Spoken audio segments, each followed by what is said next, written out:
sharing this one and only life, ending up just another lost and lonely wife. You count up the years and they will be filled with tears. Bonjour, bonjour. Eh ben, j'espère que vous allez bien. On est tellement contents de vous accueillir chaque matin sur France 2. Mais c'est vrai, c'est un bonheur, quoi. Alors, bel et bien ensemble, au cas où vous découvririez notre émission, c'est votre rendez-vous bien-être quotidien sur France 2. Donc, c'est pour ça qu'on est si heureux de vous voir. C'est parce qu'en fait, on se fait du bien chaque matin et on essaye de vous en faire aussi. Il y a Arnaud Loquet et Sarah Cadour qui y contribuent largement. Et notre public, bien sûr. Et aujourd'hui, je vais vous dire, on va se lancer un défi. On va faire sa valise, on va prendre une grande inspiration et on va partir en voyage. Mais pas n'importe quel voyage. Attention, j'aurais dû me faire une brosse. Un voyage solo. Mais oui, c'est vrai que quand on entend cette chanson, ça nous donne envie de tout plaquer pour partir loin. Mais là, on parle de franchir le pas seul. C'est-à-dire que là, on va relever le défi, aller chercher l'indépendance absolue, sortir de sa zone de confort. Pourquoi ? Pour renforcer sa confiance en soi et puis s'ouvrir aux autres. Comment franchir le premier pas ? Quels sont les bénéfices d'essayer de voyager seul au moins une fois dans sa vie ? Comment vaincre nos peurs pour vivre cette expérience ? Ce matin, on va vous expliquer pourquoi voyager solo, c'est poser un nouveau regard sur soi et sur sa vie en général. Arnaud, vous êtes allé à la rencontre d'une jeune femme qui a osé faire le grand saut et qui a beaucoup à nous apprendre. Ouais, et avec toute l'équipe, on est parti l'accueillir à l'aéroport. Elle rentrait juste de Madère. Alors elle avait qu'une seule idée en tête, c'était repartir direct et toujours en solo. Regardez. Je programme déjà mon prochain, donc... Tu pars où ? En Thaïlande. Donc c'est un voyage un peu plus loin.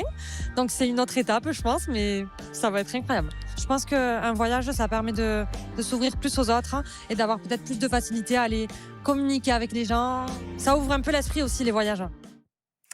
Bon, la suite, évidemment, plus tard, parce que ça m'a l'air fort inspirant. Sarah, comme d'habitude, vous avez sondé les Français sur le sujet. Et comme d'habitude, je les ai j'ai fait croire à une jeune femme qu'on était en direct et qu'elle devait jouer le rôle d'une aventurière solo. Vous allez voir.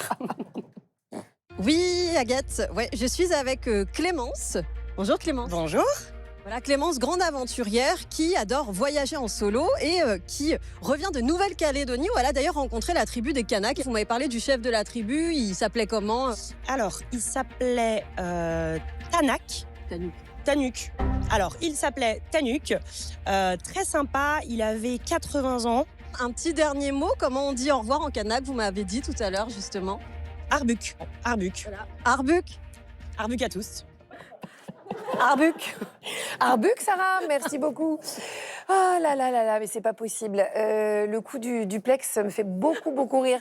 On accueille Sandra sur notre plateau aujourd'hui. Bonjour Sandra. Bonjour.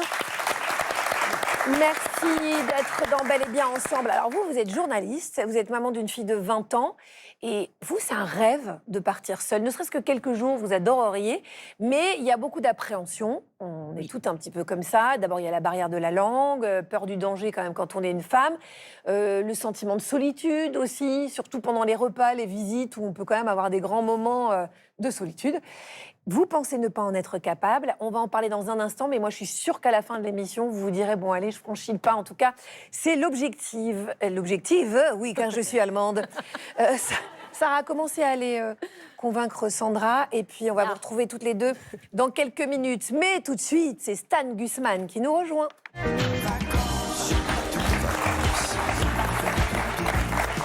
Ça va ? Ah là là, mais quelle élégance, Stan! Plaquettes, chaussettes sur un plateau télé. C'est incroyable, c'est vraiment l'élégance faite homme, quoi. Merci. Vous partez en lune de miel, Stan, ou quoi? Mieux que ça, en fait. Je pars en lune de miel avec moi-même. Alors ça, c'est le bonheur, le rêve. Je me comprends, je me supporte, je ronfle à mon rythme. Le kiff. Agathe, disons-le, voyager solo sans sa chérie, c'est retrouver sa liberté. Déjà, on voyage léger. Fini la valise XXL au cas où il neige à Marrakech, on la connaît, ou si jamais on croise Brad Pitt au buffet du petit-déj de l'hôtel. Non, moi je pars avec le strict minimum. Un slip pour 4 jours. Bah oui, recto, verso, devant, derrière. Le compte est bon et en plus c'est écolo. Et pour la douche hebdomadaire, j'ai repéré une petite piscine municipale qui fera parfaitement l'affaire. Autre grand plaisir du voyage en solitaire, le retour à l'hôtel. Et là, pas de débat pour savoir si on met la clim pour dormir à 18 ou à 24. Au resto, Pareil, la paix intérieure. Sans ta chérie, t'as plus l'impression de passer devant notaire pour choisir entre le menu entrée-plat ou plat-dessert.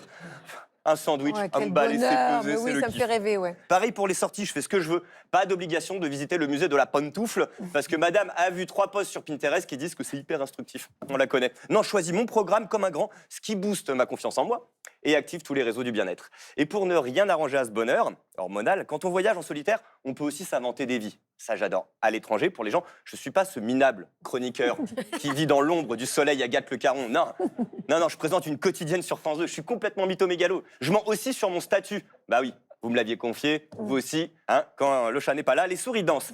Et vous le savez, Agathe, ce qui se passe à Caracas reste À Caracas. à Caracas. D'ailleurs, à ce sujet, j'ai oublié quelque chose dans ma valise pour mon voyage. Dans le public, quelqu'un a des capotes. Oh non, mais Non, je disais des cartes postales. Ah oui. C'est pour écrire à ma chérie, pour la tenir informée et tout. C'est coupé tout ça ou pas? bien sûr, rien n'est filmé. Rien n'est filmé? Non. Vous êtes sûr? Mm. Bon, c'est cool. Bisous. Eh bien, je vais bien m'amuser, moi. Au Bonnes revoir. vacances, les amis. Ouais, et la chemise aussi, recto, verso, devant, derrière. 4 jours, une chemise. 4 jours une chemise, 4 jours un slip. Ça Franchement, vous inspire? Tu pries pour pas être à côté de lui dans l'avion. hein. Non, ça c'est sûr. Enfin, du retour. À l'aller, ça Retour, passe évidemment. encore.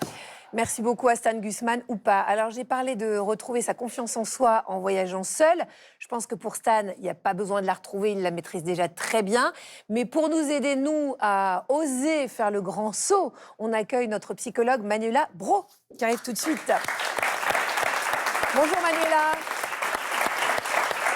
Merci d'être avec nous ce matin. Alors, première question, pourquoi est-ce que ça nous terrorise de partir seul en voyage? Moi, c'est vrai que j'aimerais bien passer le pas, mais bon. Bah, c'est vrai que ça peut faire peur parce qu'en fait, la routine, elle nous rassure.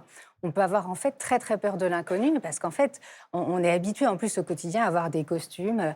Vous êtes l'animatrice solaire, moi je suis la psy sympa et du coup, quand on est face à soi-même, on doit se redéfinir. On peut plus se cacher derrière ça. Et puis on peut avoir aussi très très peur de se tromper, de partir puis de se rendre compte que c'est pas fait pour nous et de revenir et de se dire mais qu'est-ce que je vais raconter? Ça va être la honte si je me plante quoi. Qu'est-ce que je vais raconter? Oui, c'est l'inconnu quoi qui fait peur, mais c'est normal.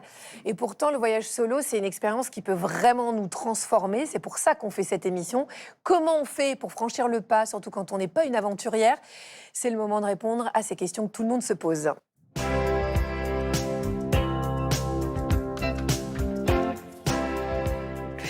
Alors, est-ce que le public a soif de voyage solo, Sarah? Il a très soif de voyage solo, mais avec le public, on n'a pas vraiment besoin de partir bien loin pour voyager solo, pour avoir du rêve dans nos vies. On a juste à aller sur votre Instagram. Oh là là, Agathe, qu'est-ce que vous avez fait encore? Regardez ces petites images. J'ai laissé traîner des trucs. Oui, Ah oh oui, là oui. là, regardez-moi cette sirène, cette Oui. naïade. C'était où, Agathe? Vous étiez solo, d'ailleurs? Non, pas du tout, oulala. Non, j'étais au Costa Rica à regarder mes petits compagnons de voyage. Oui, j'ai décidé que je me faisais des grands voyages en famille. Et un singe est tombé sur ma... Ça, c'était au Brésil. La fille qui a voyagé dans le monde entier. Costa Rica, Brésil, oui, bien sûr. Oh, c'est la Thaïlande, là-bas, oui, l'Australie. Bon. Non, c'est un hasard. Ça faisait longtemps que je n'avais pas voyagé loin, mais Vous vendez du rêve, Agathe, comme à chaque fois. Merci de nous avoir fait Oh, je voyager. vous en prie, n'hésitez pas, vraiment. Je serai toujours là pour vous sur mon Instagram. Allons voir maintenant si les Français que j'ai rencontrés aiment voyager solo. Est-ce que vous avez déjà voyagé seul? Oui, en premier, j'ai fait le Cambodge et en deuxième, j'ai fait la Corée du Sud. Parce que la Corée du Nord, on ne peut pas y aller. Alors, jamais, mais c'est en perspective. J'aimerais bien vraiment voyager solo parce qu'on est libre. Justement, c'est quoi les avantages à voyager seul? On fait ce qu'on a envie. Ça permet aussi de peut-être d'être seul et peut-être de rencontrer du monde, d'être plus ouvert. Décrivez-moi le plus bel endroit où vous avez voyagé seul. C'était le Cambodge, les temples d'Angkor Wat. Magnifique. En Finlande, j'ai aimé les lacs, j'ai aimé la façon dont vivaient les gens. Qu'est-ce qui vous empêcherait, vous, de voyager solo? Vraiment, c'est l'aspect sécuritaire. Être une femme seule dans un pays, ça peut être compliqué de nos jours. Quand on voyage solo, c'est l'occasion aussi de mettre un petit peu sa playlist honteuse. C'est quoi votre titre un petit peu à vous honteux? L'intégrale de Céline Dion. Hein. La balade des gens heureux. Alors en fait, les Rammstein, c'est une musique allemande. On va l'écouter. On va voir ce que ça donne.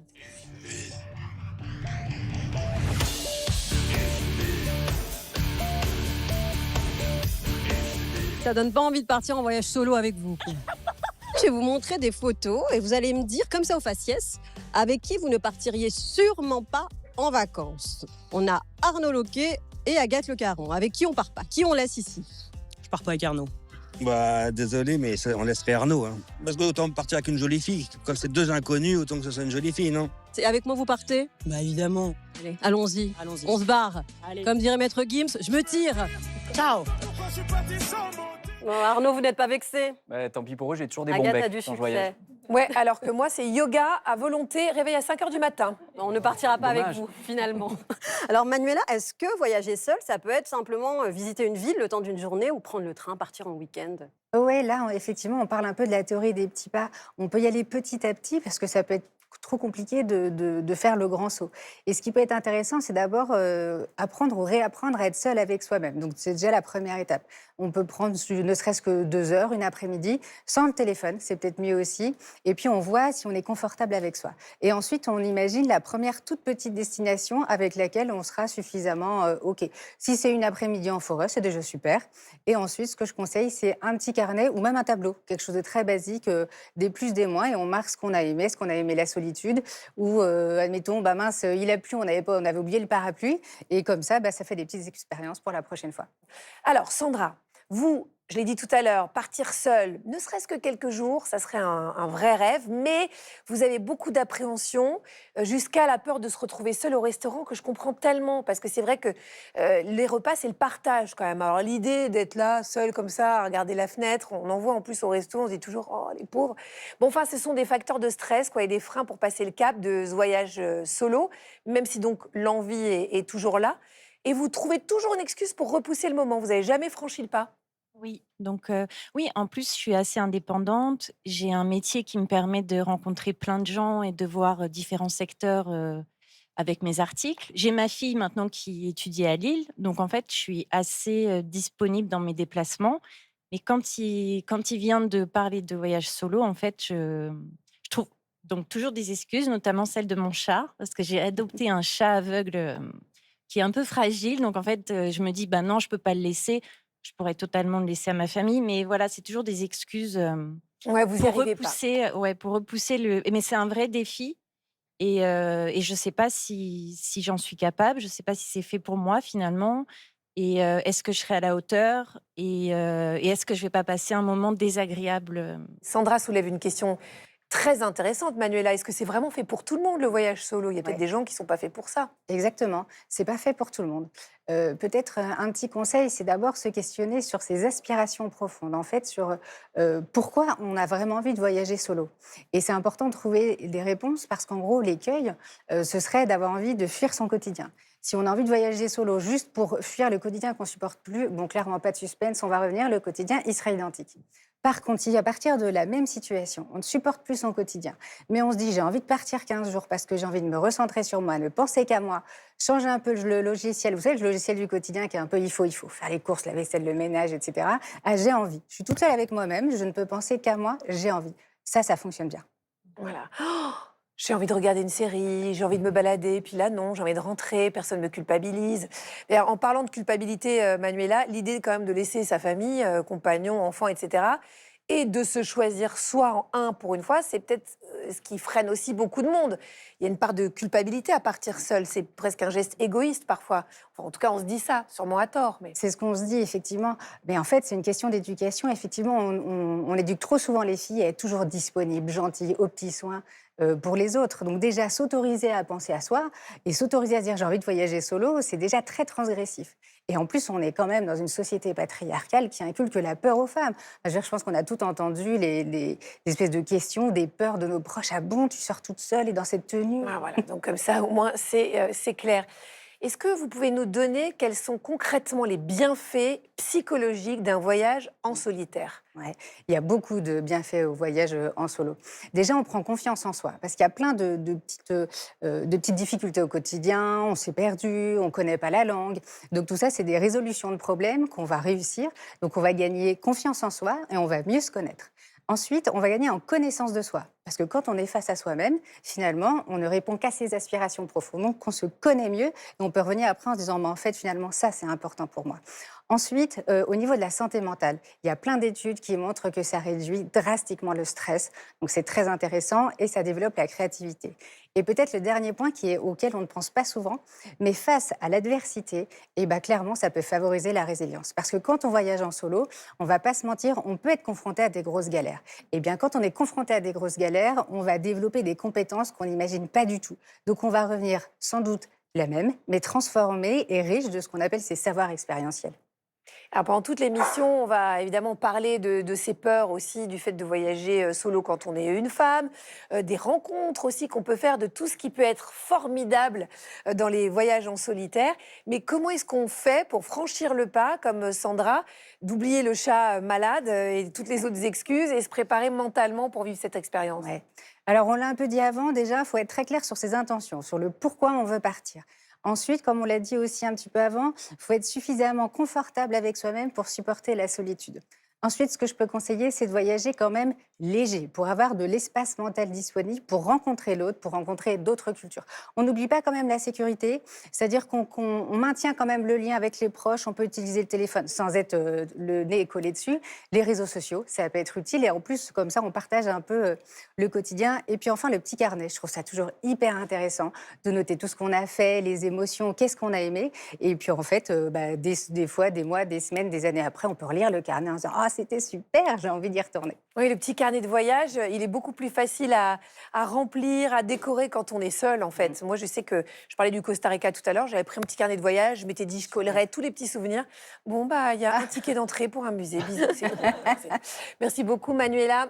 J'espère que vous avez pris des notes à la maison, peut-être même que vous avez une destination en tête. Arnaud, c'est à votre tour, vous allez nous emmener à la rencontre de quelqu'un qui a, lui, osé franchir le pas. Et ça va, je pense, tous nous donner envie de voyager en solo. Certains.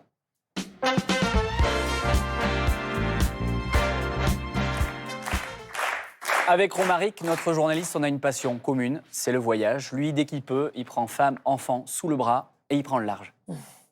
Mais il se demande souvent, est-ce qu'il aurait le courage de partir seul à l'aventure? Parce que voyager en solo, c'est pas si simple. Ça peut même faire peur. Pour comprendre ce que ça veut dire, franchir le pas, il est allé rencontrer Léa, 27 ans. Longtemps effrayée par la solitude, elle n'aurait jamais imaginé voyager seule. Et pourtant, elle a osé sauter dans le grand bain. Un voyage qui lui a donné de nombreuses clés pour se soigner. Et ce rendez-vous, Romaric l'a fixé avec elle dans un lieu où toutes les aventures commencent. Coucou Léa, ça fait bon vol? Ouais, très bien, ça s'est très bien passé. Il fait un peu d'initié. C'est Paris. Et donc tu ressens quoi quand tu es dans un aéroport comme ça? Un peu d'excitation, Ouais. de partir un peu à l'aventure. Mais je pense que c'est aussi un endroit où on ressent pas mal de nostalgie. Parce que c'est un endroit où il y a beaucoup de bonjour, mais beaucoup de au revoir aussi. À la suite d'une rupture, Léa a eu envie de changer d'air. Alors elle a pris son courage à deux mains et a réservé des billets pour son premier voyage en solo. Quand j'ai pris les billets, j'avais beaucoup d'excitation, je pense. Et il n'y avait pas la peur de suite parce que je pense que je ne me rendais pas compte encore que ça allait être réel et que j'allais vraiment partir seule. Donc il y avait beaucoup d'excitation. C'était pas concret au début? Non, pas du tout. J'ai pas pris l'option remboursement des billets aussi. Je me suis dit sinon tu vas te dégonfler. Donc tu prends les billets. Et puis tu verras après. T'avais quoi comme sentiment? Est-ce que c'était l'impression un peu de fuir quelque chose ou bien plutôt de commencer une nouvelle aventure? Ou qu'est-ce qui se passait dans ta tête? Je pense qu'il y avait plusieurs choses. Je dirais pas le mot fuir, mais je pense que j'avais besoin de prendre l'air et juste d'aller ailleurs et de sortir de cette routine qui me plaisait pas trop. Et j'avais besoin aussi de me challenger, je pense, et de me dire mais les autres ils voyagent seuls, pourquoi moi je serais pas capable de le faire? Son entourage lui disait qu'elle était un peu folle de partir toute seule, mais Léa avait besoin de se retrouver, de se reconnecter à elle-même, de faire un travail intérieur. Elle a donc choisi Madère pour ce premier voyage solo. Et sur place, elle a découvert à quel point cette expérience pouvait être source de bien-être et d'énergie nouvelle. Madère, ça avait l'air d'être une île plutôt safe pour une femme seule. Et aussi, c'était une destination qui n'était pas très loin de la France, donc ça me rassurait un petit peu. Parce que j'ai toujours été quelqu'un d'assez timide, un peu dans mon coin, un peu en retrait. Je pense qu'un voyage, ça permet de s'ouvrir plus aux autres et d'avoir peut-être plus de facilité à aller communiquer avec les gens. Ça ouvre un peu l'esprit aussi, les voyages, au final. Quand on est avec quelqu'un, il y a toujours des concessions à faire, c'est normal. Alors que quand tu es seul, tu es libre. Donc tu fais ce que tu veux. Moi, mon challenge, c'était de partir 3 semaines seule avec juste un sac à dos. Et c'est réussi haut la main, je pense. Et donc là, j'ai l'impression que tu as attrapé le virus du voyage. Ah mais carrément, j'ai envie de repartir là. Je programme déjà mon prochain. Donc, Tu pars où? En Thaïlande. Donc c'est un voyage un peu plus loin. Donc c'est une autre étape, je pense, mais ça va être incroyable. Tout est prêt pour la Thaïlande? Tu as tout ce qu'il te faut ou il faut faire encore quelques courses? Je pense qu'il y a un sac à dos à prendre. Hein. Tu veux qu'on aille choisir ton sac à dos ensemble? Mais oui, mais carrément, Allez, on y va. go. Super, allez, c'est parti. La Thaïlande, c'est décidé. C'est quoi ton programme idéal là-bas? Qu'est-ce que tu imagines que tu vas faire? Je pense que j'aimerais bien déjà refaire du surf, parce qu'à Madère, du coup, j'ai pu apprendre à faire un peu de surf, donc j'aimerais bien refaire. Et j'aimerais bien faire peut-être de la plongée ou des choses comme ça. Forcément, c'est un voyage qui est plus loin, donc j'ai quand même des appréhensions. Mais c'est pas grave, c'est OK d'avoir peur. Donc cette peur, tu la prends, mais ne la laisse pas te submerger. La première fois où tu as enfin voyagé seul, tu t'es dit, mince, pourquoi je l'ai pas fait plus tôt? Ah mais oui, mais carrément. Si j'avais su, je l'aurais fait, mais bien plus tôt. Mais oui, tu passes à côté de plein de merveilleuses choses, donc à cause de la peur, c'est dommage. Avant, j'avais peut-être un peu du mal à rester seule. J'avais toujours besoin de combler le vide. Et j'ai appris justement avec ce voyage qu'il n'y a pas besoin de combler le vide. Si tu devais retenir une chose, ce serait quoi? Les rencontres, tu tisses des liens vraiment forts avec les gens. On n'a pas forcément la même langue natale et tout. Mais on a une chose en commun, c'est le voyage. Bah voilà, il faut vraiment mettre sa peur de côté, oser franchir le pas. Et ça m'a tout de suite fait penser à une jeune fille qu'on est allé voir en tournage en Tanzanie, figurez-vous, qui était maîtresse d'école à Bordeaux.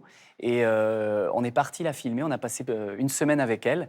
Et pendant le documentaire, j'ai réalisé qu'en fait, elle me disait qu'elle ne se sentait plus à sa place en France, physiquement, dans sa tête. Elle n'y était pas, elle me dit j'étais toujours de côté. Et un jour, on la voit là derrière moi, Marjorie, et un jour elle est partie sur un coup de tête, elle a dit c'est bon, allez, j'en ai assez, je pars toute seule.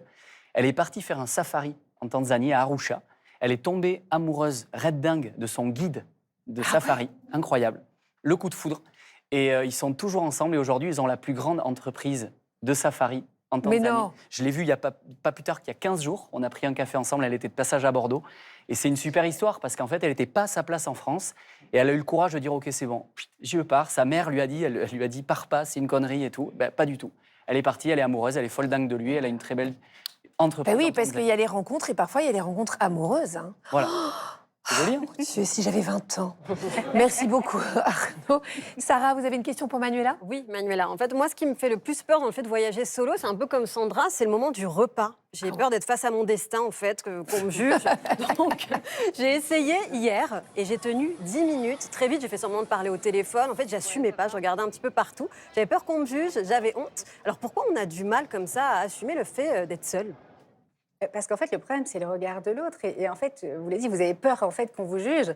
Mais en fait, dans la réalité, les gens, ils ne vous jugent pas. Si ça se trouve, la dame à côté, elle était en train de déjeuner avec un collègue très désagréable et elle se disait « Oh, mais quelle chance elle a d'être tranquille !» Et ça se trouve, il y avait un très beau jeune homme derrière qui n'attendait qu'une seule chose, c'est de vous inviter à sa table. Et quand vous étiez au téléphone, il ne l'a pas fait. C'est dommage, vous êtes peut-être passé à ça de la grande histoire. Merci beaucoup, Manuela. Vous restez avec nous, bien sûr. Merci, Sandra, pour votre témoignage, à mon avis, qui va parler à beaucoup de monde. Alors, elle va vous donner envie d'oser partir seule, ça c'est sûr. Pour elle, le voyage solo et surtout la randonnée solo, c'est bien plus qu'un loisir. C'est une manière de reprendre confiance, d'occuper le terrain, de marcher la tête haute. Il y a toute une philosophie derrière ce voyage solo. On accueille tout de suite notre prochaine invitée.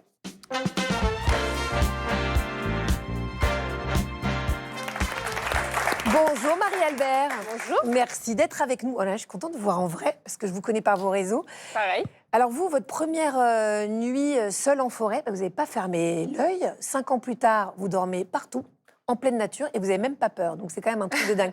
Vous avez publié Rando Solo, le guide féministe aux éditions Gallimard. C'est un ouvrage qui encourage les femmes à se réapproprier la marche et l'espace public, nom d'un chien galeux.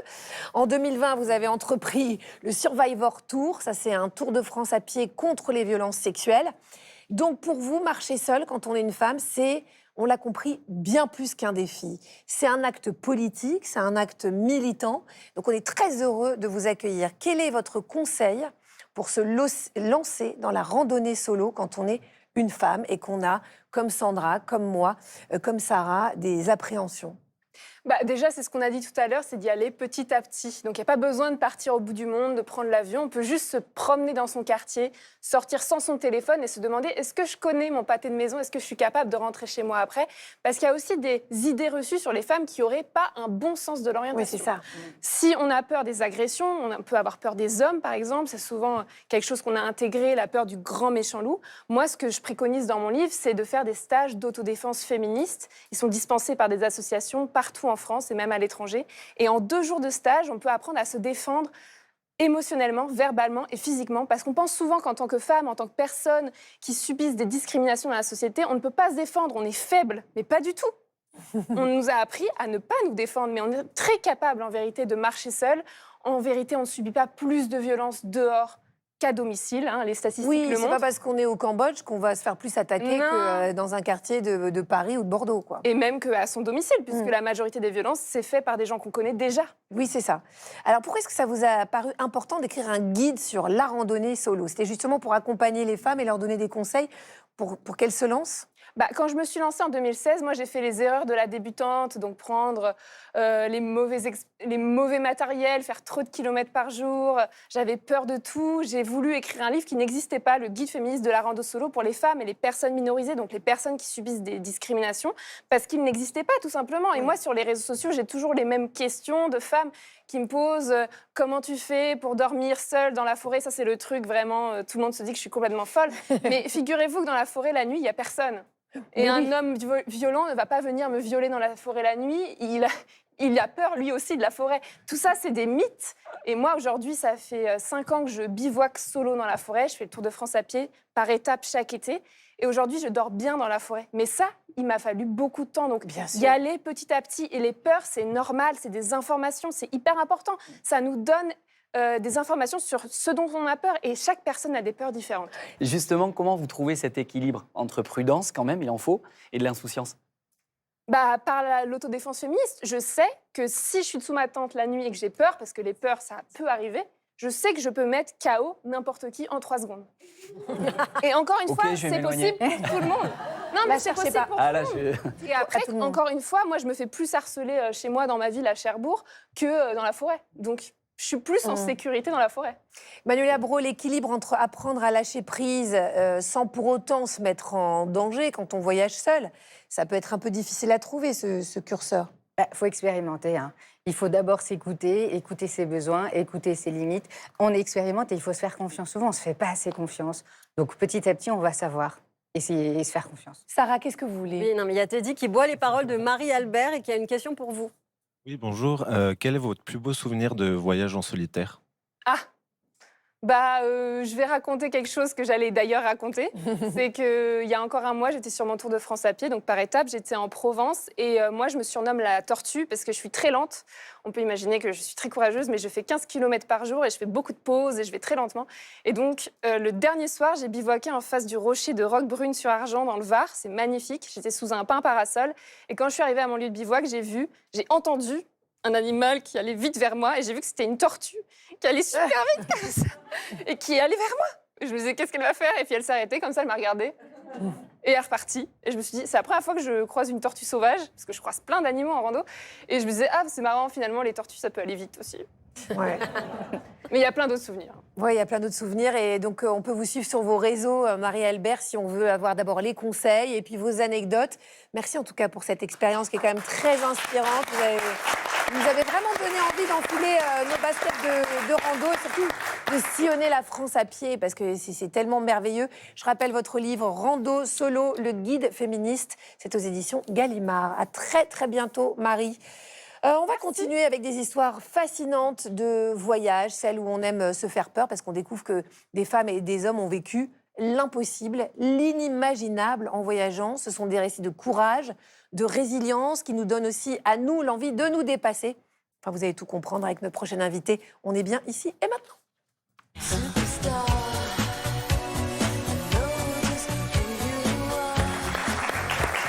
Il est là. Il est là, Daniel Fievé. Merci d'être avec nous. Bonjour. Alors, pour ceux qui ne vous connaissent pas, il y en a 2, 3, mais c'est tout. Vous êtes journaliste à France Inter et vous faites voyager la France entière avec Le Temps d'un bivouac. C'est à retrouver sur le site de Radio France, mais pas que. Parce que vos podcasts, que j'aime tellement, qui s'appellent Naufragés et In Extremis, sont des succès incroyables. Ça a été adapté en livre aux éditions Julliard. Et vous y racontez des histoires absolument incroyables d'hommes et de femmes confrontés à l'extrême, perdus dans la jungle, le désert, en mer, et qui quand même, malgré tout, trouvent la force de s'en sortir.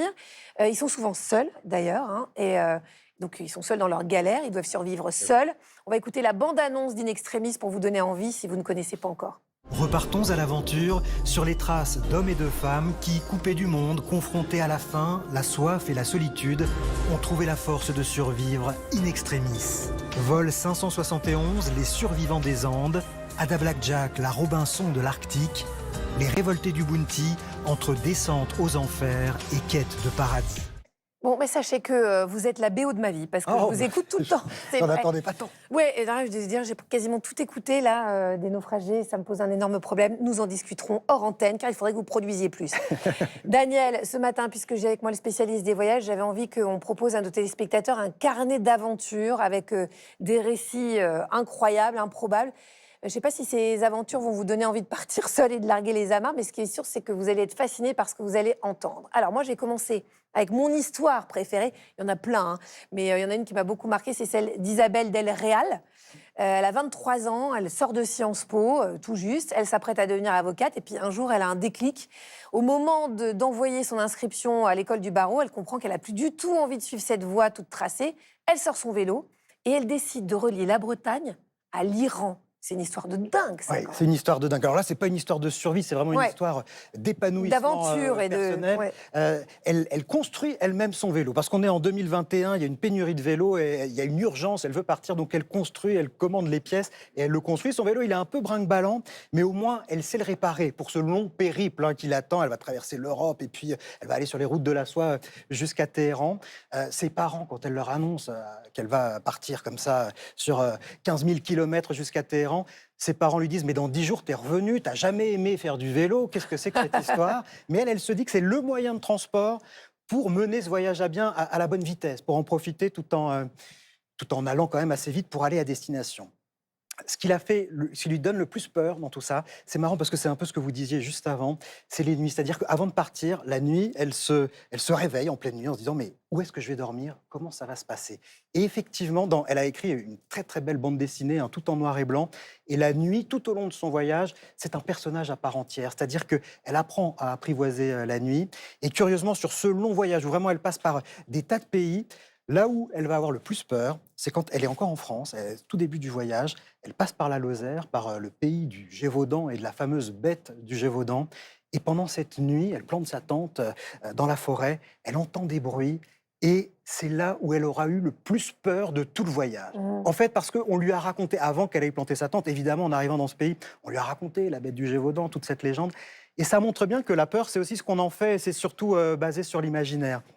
Après, elle va traverser d'autres pays où là, il y aura des ours dans la forêt ou des choses comme ça. Et finalement, elle aura moins peur à ce moment-là que quand que de quelque chose de totalement abstrait, en fait. C'est ça, de légendaire. Incroyable. Arnaud, je crois qu'il y a une histoire aussi qui vous a beaucoup marqué. Ouais, alors moi, je suis un peu plus fleur bleue, vous me connaissez.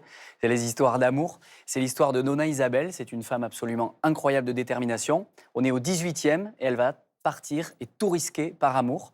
1769, elle entreprend un voyage de dingue. Elle part en Amazonie. On imagine tous les dangers qu'il peut y avoir sur ces fleuves avec tous les animaux qu'elle peut croiser. Et en fait, elle va, par amour, essayer de retrouver son mari qu'elle n'a pas vu depuis 20 ans. Et tout ne va pas se passer comme prévu. Ah oui, tout ne va pas se passer comme prévu. Elle est dans l'actuel Équateur, à Riobamba, et elle doit arriver au centre de la forêt amazonienne où son mari, qu'elle n'a pas vu depuis 20 ans, a laissé un bateau à son intention pour qu'elle arrive jusqu'en Guyane française. Alors c'est une femme fortunée, riche, on est, comme vous l'avez dit, au début du XVIIIe siècle. Elle part pour ce long voyage en forêt amazonienne, en chaise à porteur, donc pas vraiment le bon équipement, avec une trentaine de porteurs et puis quelques compagnons de route. Et au bout de 1000 km, 2000 km, elle se retrouve seule en pleine forêt amazonienne. Elle qui était partie en chaise à porteur, elle qui était une femme fortunée qui n'avait jamais voyagé, elle va devoir se débrouiller seule. Et c'est là où on se rend compte que le voyage, alors elle voyage en solo, elle n'avait pas décidé que ce serait un voyage en solo, mais elle est confrontée à ça et elle trouve la force en elle-même de survivre et la résilience, la résistance face. Elle va passer plusieurs semaines dans la forêt jusqu'à ce que, à bout de force, un peu défigurée par les insectes qui la piquent de partout et en mangeant très peu, des villageois, des autochtones qui vivent dans la forêt la trouvent et la sauvent. Et c'est une histoire de résilience absolument. Elle va finir par retrouver son mari après toutes ces aventures. Ça va, vous êtes satisfait, Arnaud? Elle a retrouvé son mari? Ouais. Oui, ça le rassure. Ah, ouais. Manuela, on a une fascination pour les récits d'aventure, de voyage. Qu'est-ce qui se joue? Pourquoi est-ce qu'on aime tellement ça? Parce que souvent, ça parle de voyages qu'on n'ose pas faire, en fait, parce qu'on a trop peur. Donc là, on les vit avec vous, on se projette, on ressent exactement les mêmes émotions. Mais en plus, ce qui est bien, c'est qu'on est au chaud, tranquille, voilà, derrière la télé, derrière la radio. Et puis, on voyage confortablement avec vous, pour pas cher. Il n'y a même pas les valises à défaire, en plus. Ouais, c'est pas mal. Daniel Fievé, vous passez vos journées avec des aventuriers de l'extrême, mais il paraît que vous n'êtes pas du tout un aventurier, vous. Alors, moi, je suis pas un aventurier. J'aime bien voyager, hein, mais voilà, comme un touriste, j'aime bien faire de la randonnée, mais de la En randonnée famille, avec des potes. C'est ça. Et bon, surtout quand on côtoie de vrais aventuriers, ça rend un peu humble sur ses propres exploits, quoi. Voilà, mais c'est bien, vous continuez à nous les transmettre, nous à les écouter. Mais depuis notre petite maison, c'est pas mal non plus aussi. Merci Manuela Braud et Daniel Fievé pour ces récits qui nous inspirent, qui nous donnent du courage aussi, qui nous donnent envie d'essayer. Ça sera jamais pire que le couple d'Anglais dans In Extremis qui a dérivé sur un radeau qui se dégonflait toutes les 30 secondes pendant 4 mois. 4 mois.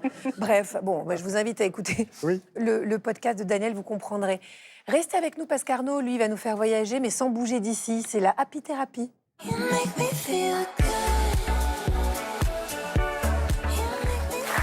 Alors, quoi de mieux qu'un bon petit jeu, parce qu'avant de vous laisser partir comme des petits moineaux à l'autre bout du monde, on va tester votre géographie en vous faisant repartir un petit peu des années en arrière au collège ou au lycée. Alors, pour ça, c'est un jeu qui s'appelle Question pour un voyageur. Je vais avoir besoin de Sarah pour une première équipe. Sarah, est-ce que vous pouvez vous approcher de ce petit buzzer qu'il va falloir actionner pour vous faire remarquer?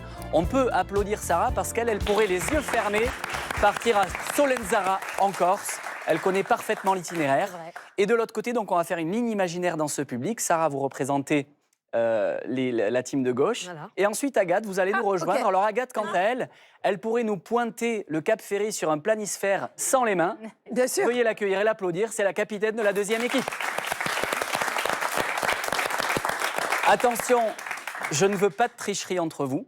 Non. Ce jeu se fait sous le serment d'un huissier de justice. On va tout de suite partir pour la première question. Et que vous évidemment, vous aidez, hein, vous jouez avec le public. Et vos représentantes, les capitaines, vont buzzer. Est-ce que vous êtes prêtes? C'est parti, top, je suis la capitale d'un pays d'Océanie, l'Australie. On croit souvent que ma... Non, c'est moi qui ai fait avant. Tricheuse. Elle triche, elle commence à tricher, mais je vais aller vers Agathe. Qu'est-ce que vous avez dit? Vous êtes Canberra. Ouais, c'est Canberra. Oui, vous avez dit Canberra, mais bon. Y a pas on valide. On valide, on peut l'applaudir. C'est Canberra. Elle commence à s'écharper dès la première question. On est bien parti. 1-0. Que les choses soient bien claires. Voilà. C'est mon émission. 1-0. Ok, vous avez gagné, bravo. Attends, ça va. Alors, juste pour vous dire, Canberra, ça peut être le piège, comme vous pouvez l'avoir, j'entendais dans le public, vous le disiez tout à l'heure. Par exemple, quand on pense au Brésil, on se dit immédiatement la capitale, c'est Rio, alors que pas du tout. C'est Brasilia. J'avais Brazzaville dans la tête et là, je me serais vraiment énormément affichée. On est bien parti avec Agathe. Deuxième question, est-ce que vous êtes toujours prêts, le doigt sur le buzzer? Oui. C'est parti, attention. Je suis le pays qui détient le record du plus grand nombre de fuseaux horaires au monde grâce à mes territoires. C'est moi. En fait, j'ai pas donné l'intégralité de la question, vous avez la réponse. Non, je l'ai déjà eu dans 100% logique. C'est quoi? Ah, ok. Non, je vous jure que c'est vrai. C'est la France à cause des dom-toms. Non, c'est la Russie. Non. Et non, elle a raison. Oh. Sarah, j'adore parce Sarah, elle continue d'appuyer sur le buzzer croyant que ça va changer quelque chose. Mais... Merci Cyril Ferraud. C'est vrai. Bravo Agathe, c'est hyper beau.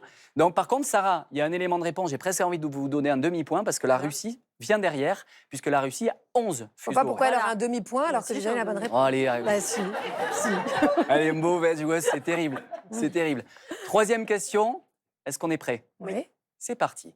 Je suis un drapeau composé de 3 bandes verticales, orange, blanc et vert. Piège. On me confond souvent avec celui de... Irlande. Si vous m'aviez laissé terminer ma question, je dis on me confond toujours avec le drapeau de l'Irlande. Je sais. Sauf que mes couleurs sont inversées. Côte d'Ivoire. Oh, elle est balèze.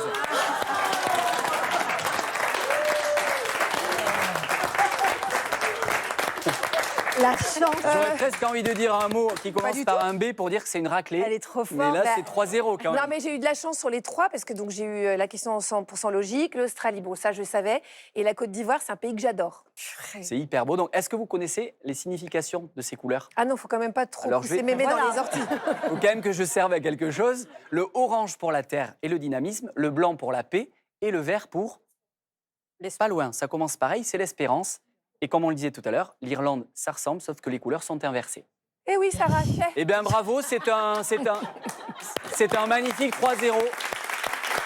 Désolé, Sarah. Ça y est, c'est terminé. Merci à mon équipe, même Bravo. si très clairement, ils n'ont rien fait. Heureusement que j'étais là, hein, quand même, les gars, je peux vous le dire. En tout cas, ce qui est sûr, c'est qu'avant de partir en voyage, c'est clair que c'est bien d'acheter un guide, mais c'est aussi quand même pas mal de s'y préparer avant de partir, notamment sur le pays, pour savoir un peu où on va mettre les pieds. Ah oui, puis ça sécurise de toute façon. Bon, Sandra, vous allez passer le pas? Allez. Allez, on y va. Vous viendrez nous raconter. Hein. Oh, c'est obligé. Merci beaucoup, Arnaud. Merci Avec plaisir. à Marie-Albert qui est venue tout à l'heure. Merci Daniel Fievé. Merci Manuela. Sarah Cadour pour votre présence. Bel et bien ensemble. C'est fini pour aujourd'hui. Mais on va se retrouver demain à 9h55 sur France 2. Bonne journée sur France 2. Bye bye. À demain.